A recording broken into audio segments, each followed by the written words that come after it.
for parental controls. That's always included with all the browsers.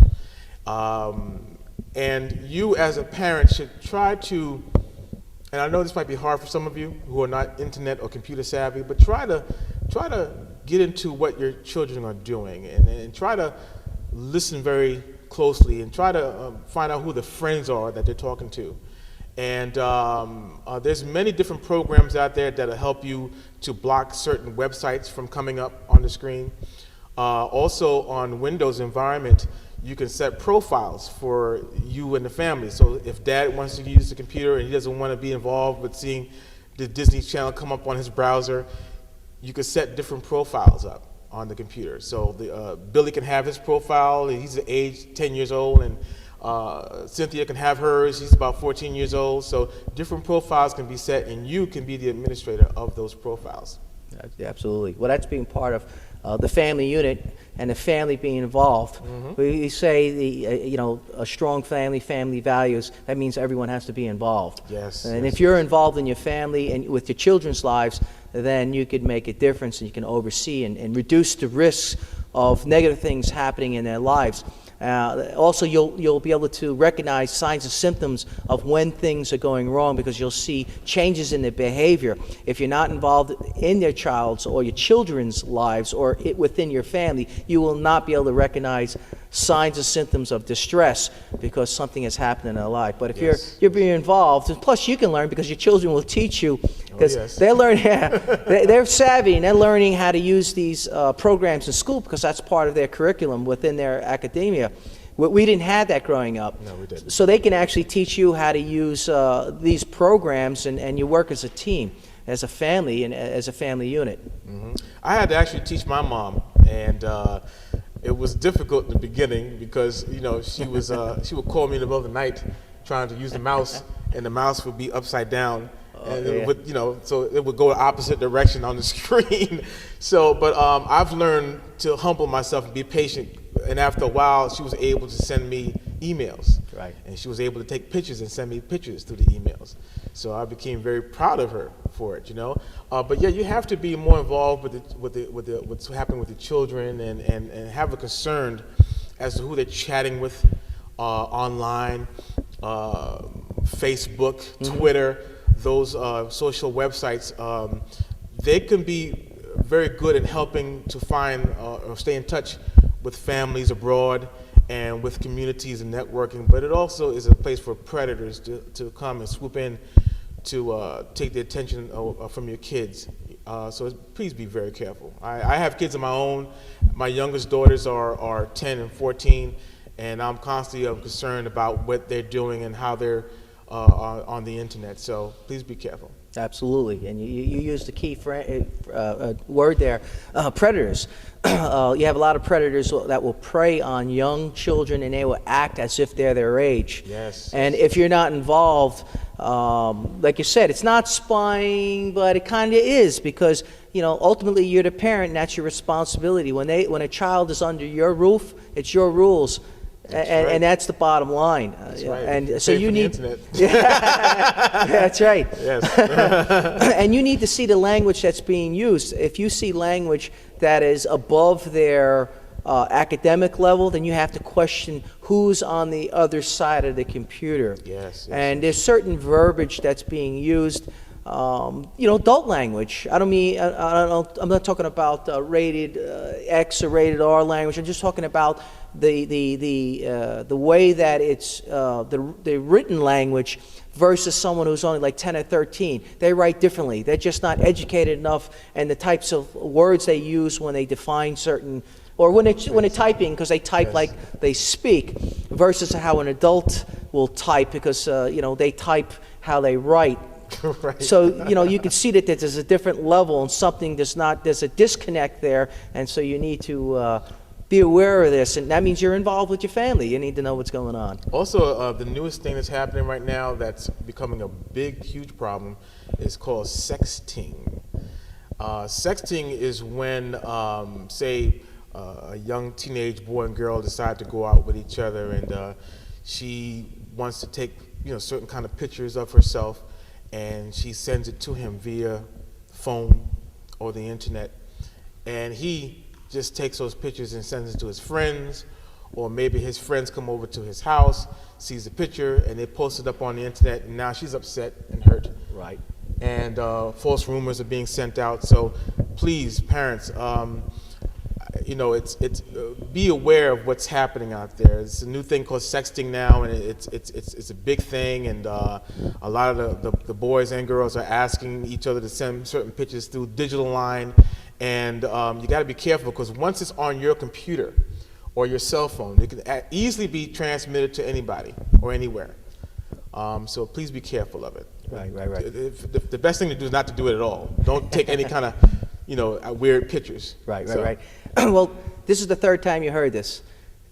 Third time we heard about sexting. The Bishop Paquette and I, we discussed it. Dr. Petrosh, he spoke about it. And here Dwayne is. Third time, and that means it's important. We always say pay attention when you hear something being said over and over again. That means it's important. This is something new. It's something new. Because it's very easy. It takes, you have your cell phone. It has digital picture. It even has a videotape. They look right in the mirror, boom, and they send it out. And I said this before, it becomes viral. It takes a split second. Yes. It gets transferred to one person. That person will forward it. And remember, it's exponential. It's not one-to-one. If you send it out to all your friends in your what do you call it? List? In your friend, your email list. What do you call that? Contact list. I had to think about. Within your contact list, if you have 100 friends, within a split second, 100 people have it. Now, if those 100 people have just one or two friends, now we got a couple thousand people within just within a minute or so. Also, another thing that's been going on for a long time is the scammers, Nigerian scammers. That they're taking pictures from social sites and pretending to be that person. Mm-hmm. So if you have a beautiful picture of your daughter, and she's on the internet and everything, they would snatch that picture up, and they would take several pictures actually of her, and they would post it up as her, and hello, my name is Sheila, and I need money to be sent to me. I have a sick mother or father in Africa, and it's just a real awful thing. But that's been going on for several years, so gotta be careful. Yeah. There's a lot of scams out there. You can easily be hustled. We had here on Long Island a woman that was hustled. The story was, I'm a military guy. I was injured, and she started sending money, and she went through her life savings. So this is an adult. So you really have to. So imagine, what you can get over on kids, because they're more gullible. And it's not that they want to be. It's just the reality is that they're just not mature enough to see through the scams. Right. And like I just gave an example, in adults that are not seeing through the scams, and you have to be careful with the penny stocks. I got a stock tip. No, just forget about it. Just don't touch it. Just delete it. Hit it click the spam button, and that's it. On a few of the emails that you may get, I know with Yahoo and with AOL, there's a feature on there that you can click that says spam. Right.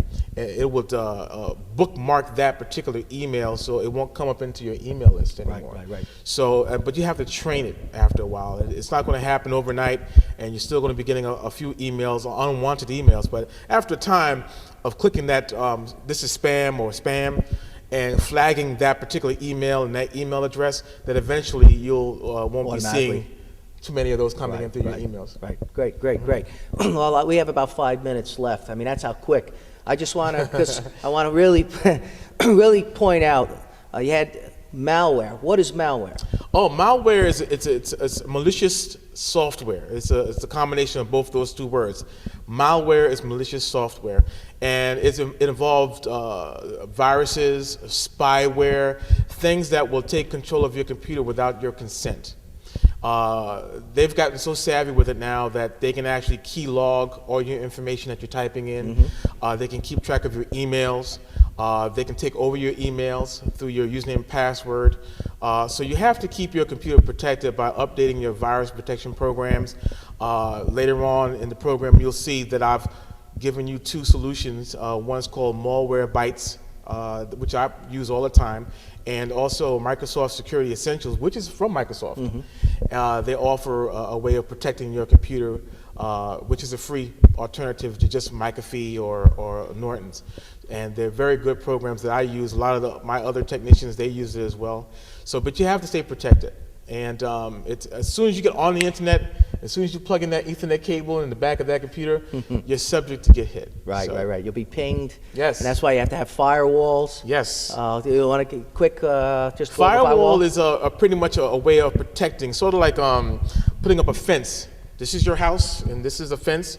So this is the outside. So you're protecting your house, your investment, and that's what a firewall is. It's actually a virtual device that's used to protect you from the outside people trying to get into your computer.